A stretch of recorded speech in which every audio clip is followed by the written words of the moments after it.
So one of the things that I wanted to do is I wanted to just walk through a little bit of your background. I wanted to walk through some of the deals that you've done, and I wanted to walk through the way that you think about things like leadership and diversity, mostly sticking to things that you've already talked about or written about, you know. Great.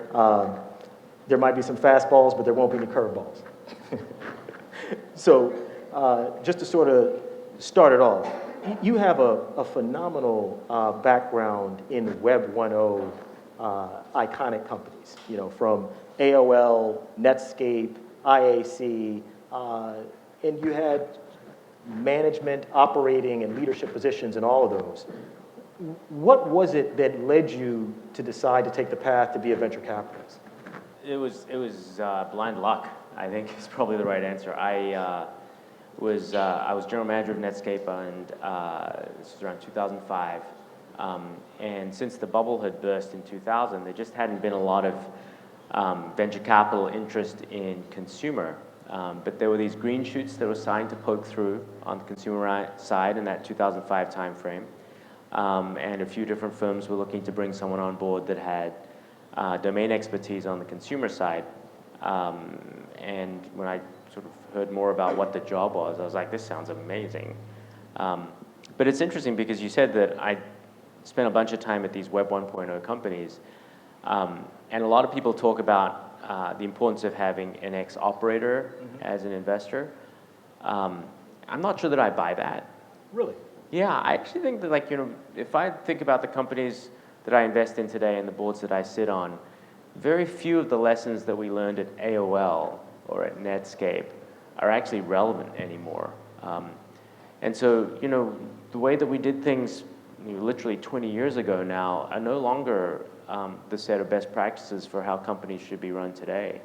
And so it's really the things that we're seeing in the investments that we've made in the last 3 to 5 years that are most useful in the boardroom when you're talking about new companies today. I can definitely appreciate what that means in terms of best practices. But if I just use messaging as an example, right? So AOL was one of the early pioneers in instant messaging. And I think about just the framework that you laid out just a few days ago about sort of use case and customer segmentation associated with the messaging ecosystem.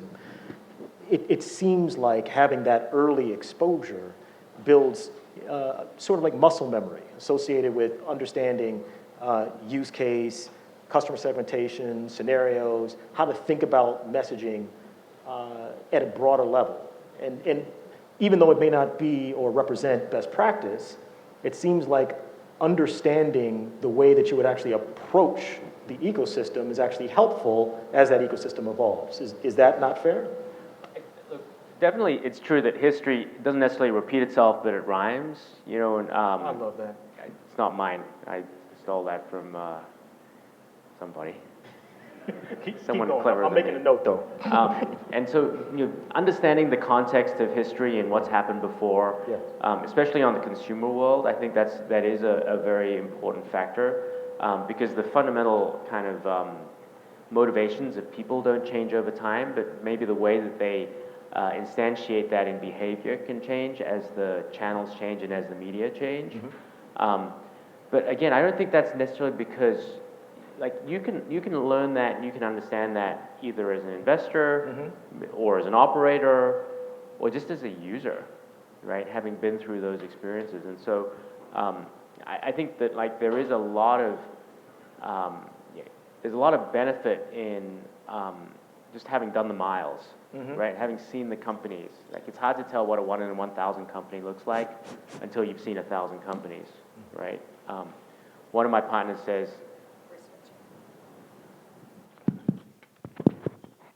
So one of my partners says that, you know, the first 10 companies that you meet, you're going to love one of them. And the first 100 companies you meet, you're going to love one of them. And the first 1,000 companies you meet, you're going to love one of them. And it is just hard to tell whether it's a top 10%, top 1%, or top 0.1% company until you've seen enough companies. Right. But if you do that over enough time, then, I mean, because all the returns come from the top 0.1% companies, right? So it's not because you've been in fact, if you've spent 10 years investing, you're going to see a lot more companies than if you spent 10 years as an operator. And so you're actually more likely to be able to identify that 1 in 1,000 company. So let's talk a little bit. I think that's a great segue. Let's talk about Snapchat as one of the companies that you invested in. I'm really intrigued by the story. So how did you come across the company? And then how did you, as you kind of eloquently put it in one of your blog posts, how did you persuade them to think about you as an investor? There's so much luck in investing, and I don't think that people talk about it enough. They always, like rewrite history and say, well, I understood before anyone else did that this was going to be an opportunity. But there's just, once you've gotten lucky the first time, then it builds on itself. After you've seen success, other people think that you know why that company was successful, and you have a better sense of being able to identify success as well. But that first time, there's a lot of luck, and that was definitely the case with Snapchat. So one of my partners, Barry Eggers, had a daughter who was going to high school at one of the schools where Snapchat was popular relatively early. And he was an engaged enough dad to notice that she started taking ugly selfies of herself, whereas before she'd always try to look as cute as possible. And so he said, what's going on? What are you doing? And she said, hey, Dad, it's this new app called Snapchat. This was in 2011. She said, everybody at school's using it. There's 3 apps that everyone at school has. Instagram, Angry Birds, because it was 2011, and Snapchat. And he thought to himself, I've heard of Instagram, that's kind of a big deal. I've heard of Angry Birds, that's kind of a big deal. I've never heard of this Snapchat thing. He's more of an infrastructure and enterprise investor, so he mentioned it to me because I spend more of my time in the consumer world. And so I downloaded the app, and Snapchat, as like all social software, it's really hard to kind of understand why it's interesting and useful unless you're kind of natively introduced to it. You can't just download it. Like, no one sends you anything. You don't really understand how to use it, who to send things to, what you should send, and so forth. And so I completely didn't get it. And I forgot about it. And the next week at partner meeting, he's like, hey, how's it going with that Snapchat thing? I was like, yeah, I'm looking into that. And so I figured I'd try to reach out to the company and hear more about them. And so I went to the website, obviously. It was just the only thing on there was a picture of the ghost and the email address, info@snapchat.com. So I emailed that address and never heard anything back. And so next Monday, he's like, how's this Snapchat? This is great, I'm working on it, it's all good. Looked him up on LinkedIn, no employees listed for Snapchat at all. And I was like, he's gonna keep bugging me until I figure this out. So I did a who is lookup to see who had registered the snapchat.com domain, and I got info@toyopagroup.com. So I emailed that. And I didn't get any response. So I finally looked up Toyota Group on LinkedIn, and I saw that there was one employee of Toyota Group. It was Evan Spiegel. He was CEO of Toyota Group and a sophomore at Stanford. I was like, great. I messaged him through LinkedIn. I didn't get any response. And now it's just like this challenge. I'm like, I'm going to get this guy to respond to me. So I was like, okay, Evan@snapchat.com. Let's try that. eSpiegel@toyopagroup.com. Spiegel_Evan. I just tried all these different variations. They're just blasting the spam to see if any of them worked. Never heard anything back. I was like, this sucks. So the last thing I did, because this was 2011, I had gone to Stanford for business school. Evan was a student at Stanford, so we were in the same, I was able to message him directly through Facebook. This is when he was still on Facebook. And so I messaged him, and like literally 5 minutes later, I got a response. I was like, wow, this is good. And so I was like, hey, how's it going? And he's like, it's crazy. Like, I'm paying my credit card bills I'm paying the server bills on my dad's credit card. I'm about to hit the limit. I'm like, okay, that sounds interesting. You know, we're just down the road, come on over.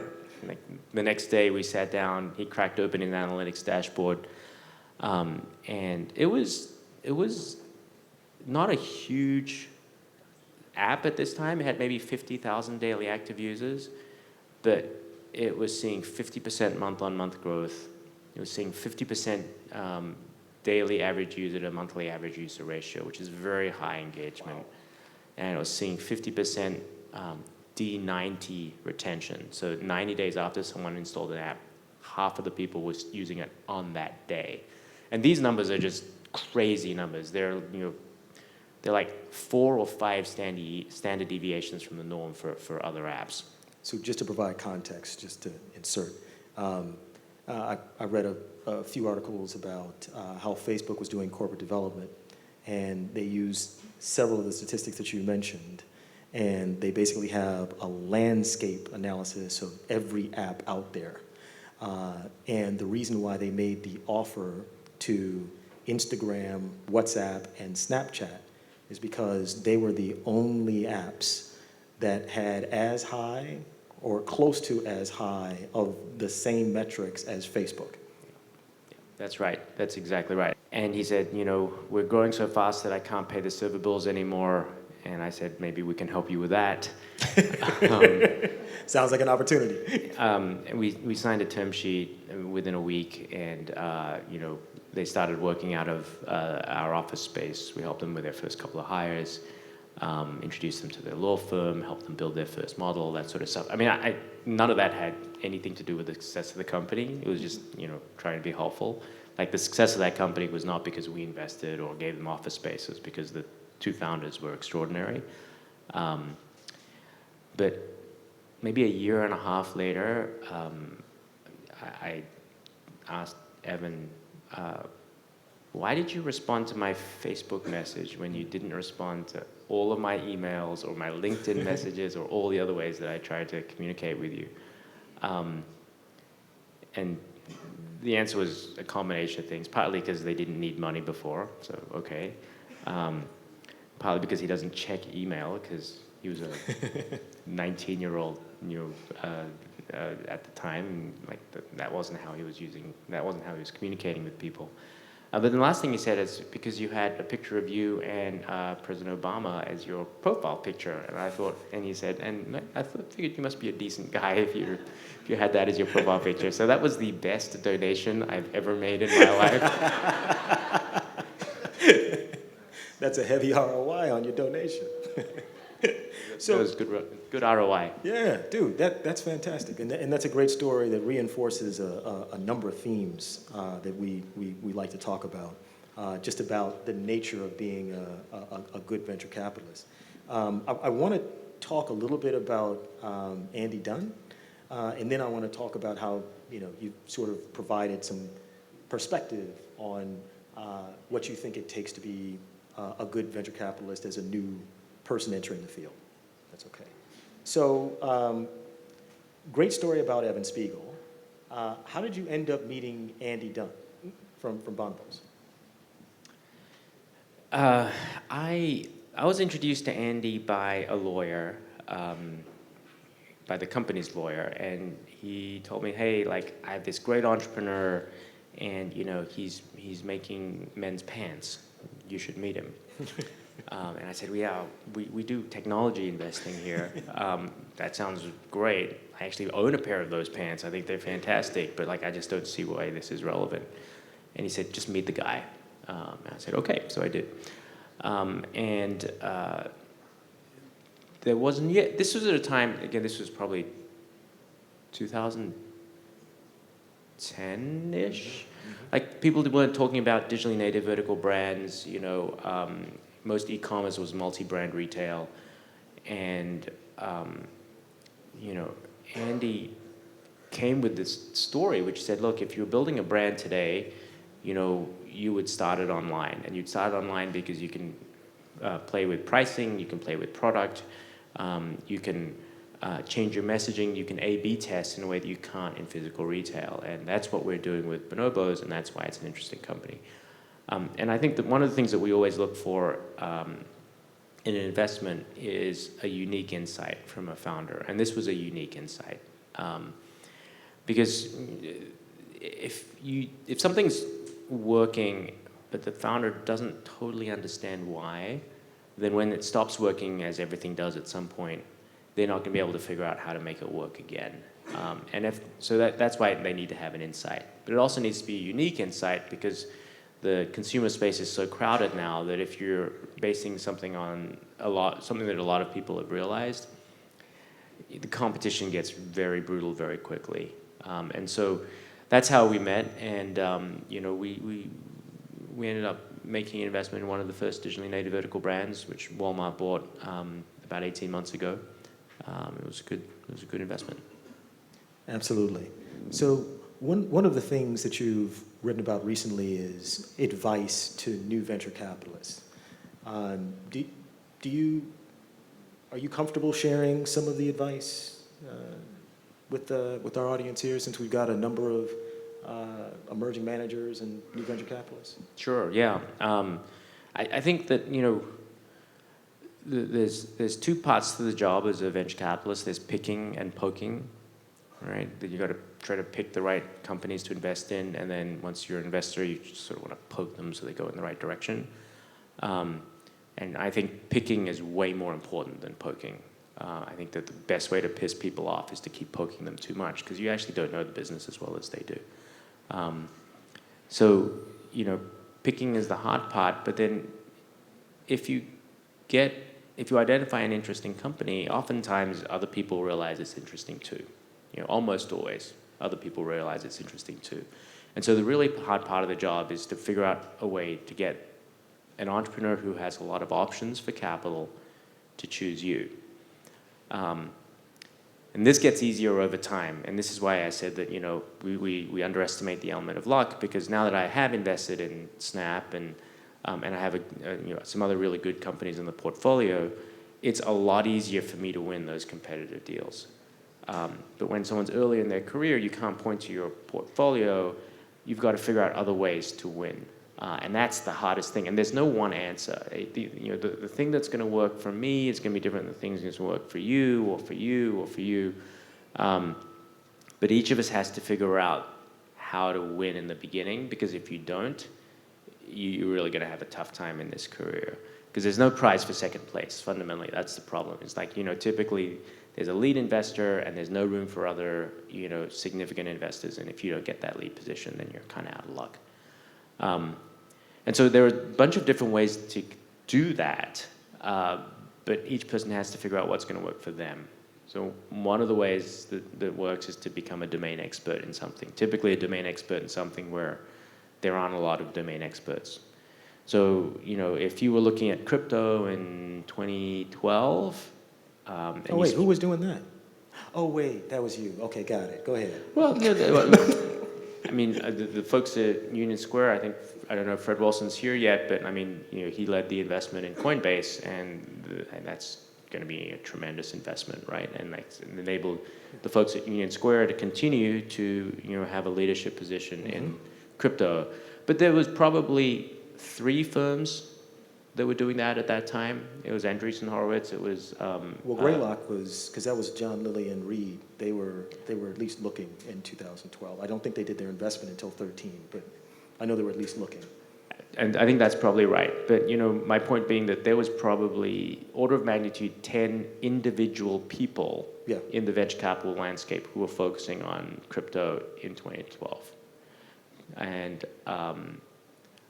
that gives you a massive advantage, because if you're one of 10 people and you can demonstrate that you're knowledgeable and you understand things that other people don't, like, the entrepreneurs can tell the difference. Right. And if you continue to keep that up, then you might have been 10 of the 10 most knowledgeable people in venture capital at that time, but today you'd be 10 of the 10,000 most knowledgeable people, right? And so that is a advantage that perpetuates itself.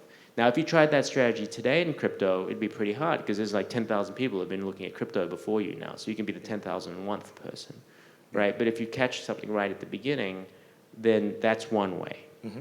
And there are lots of different mechanisms. If you come from a network of people that's got to have a high propensity of entrepreneurs, let's say you come from a company or you come from a university that has historically generated a lot of entrepreneurs, working that network is a way that you can differentiate yourself. If you have a degree of expertise in something that is not common in venture, one of my partners, Nicole Quinn, spent 10 years on Wall Street focusing on luxury and CPG.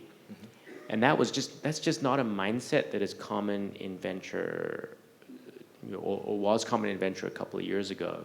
And so when most people are looking at e-commerce companies through the lens of lifetime value to customer acquisition costs ratios and scalable mechanisms of direct response marketing, she was looking at it in terms of brand creation and who's the audience and how do they speak to it. And so that is a differentiated way. But you've got to find your way early on, or otherwise it gets pretty hard. So, quick question.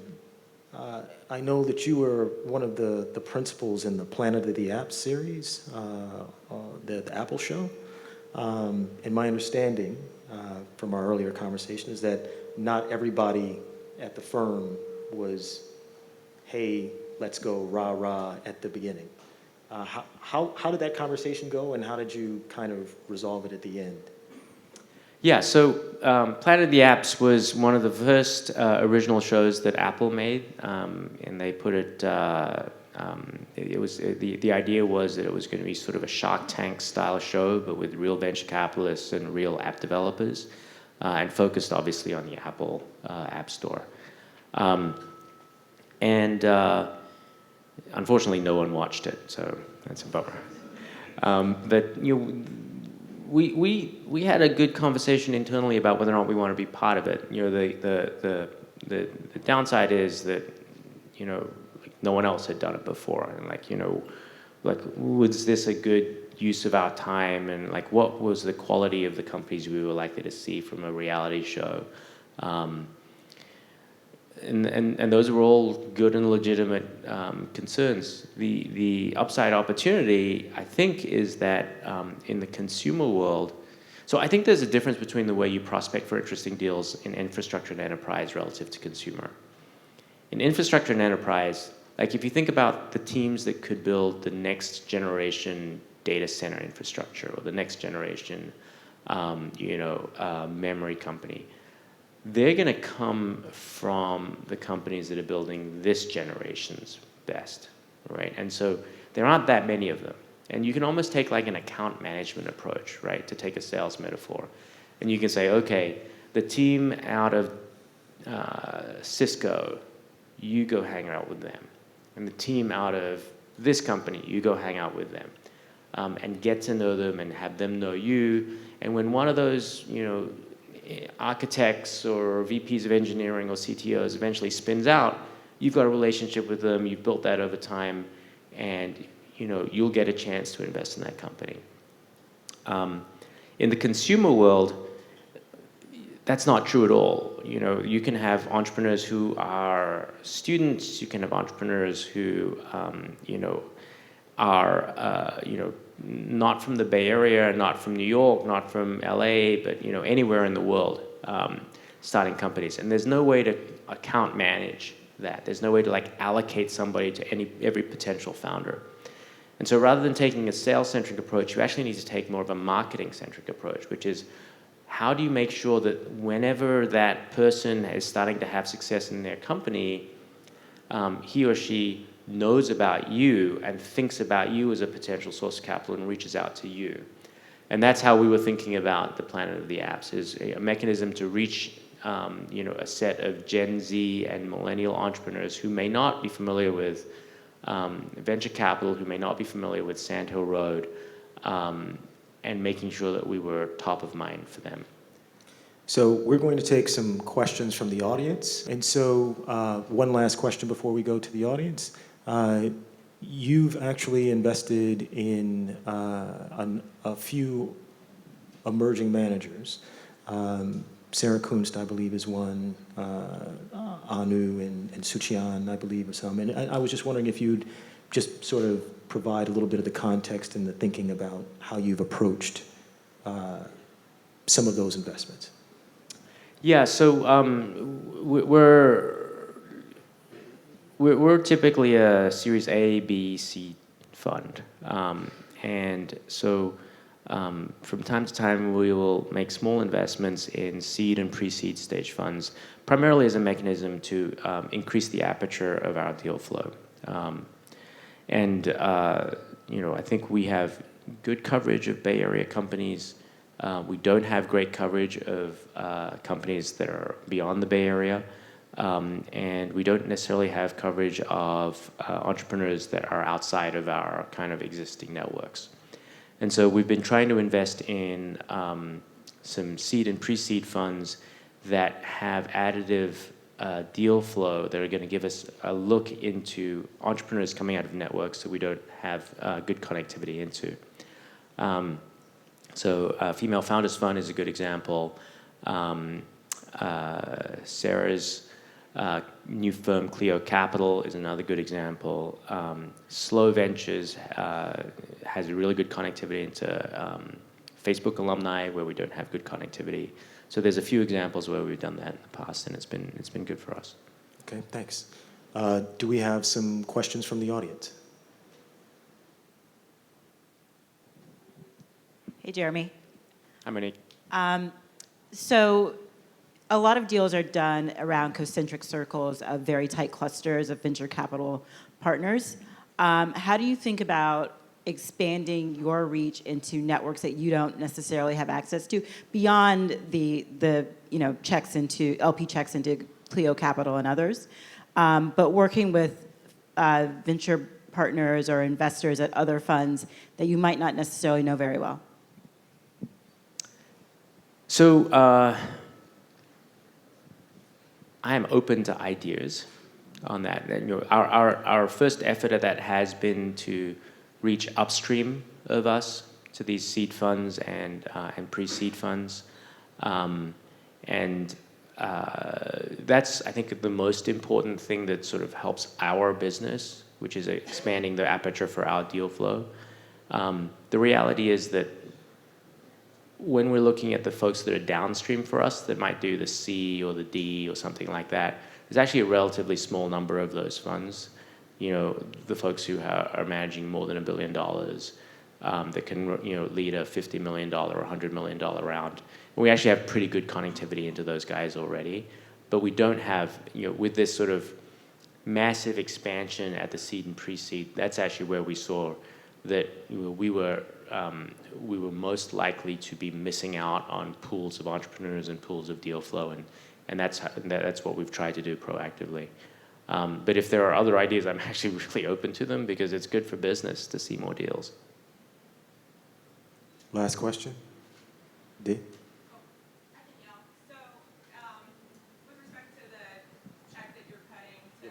Your mic's coming. Okay. With respect to the checks that you're cutting to seed or pre-Series A, is there a particular focus on investing in funds that invest in founders of color? I heard you talk about women, and I heard you talk about different networks for alumni of various companies, but specifically around access to capital for minority entrepreneurs, have you guys started any programs or invested anything in that area?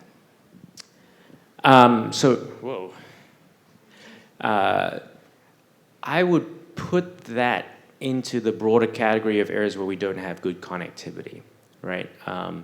Sarah's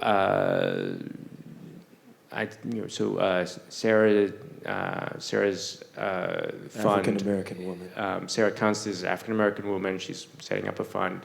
It's actually sort of a scout-type model. She's assembling about 20 different women,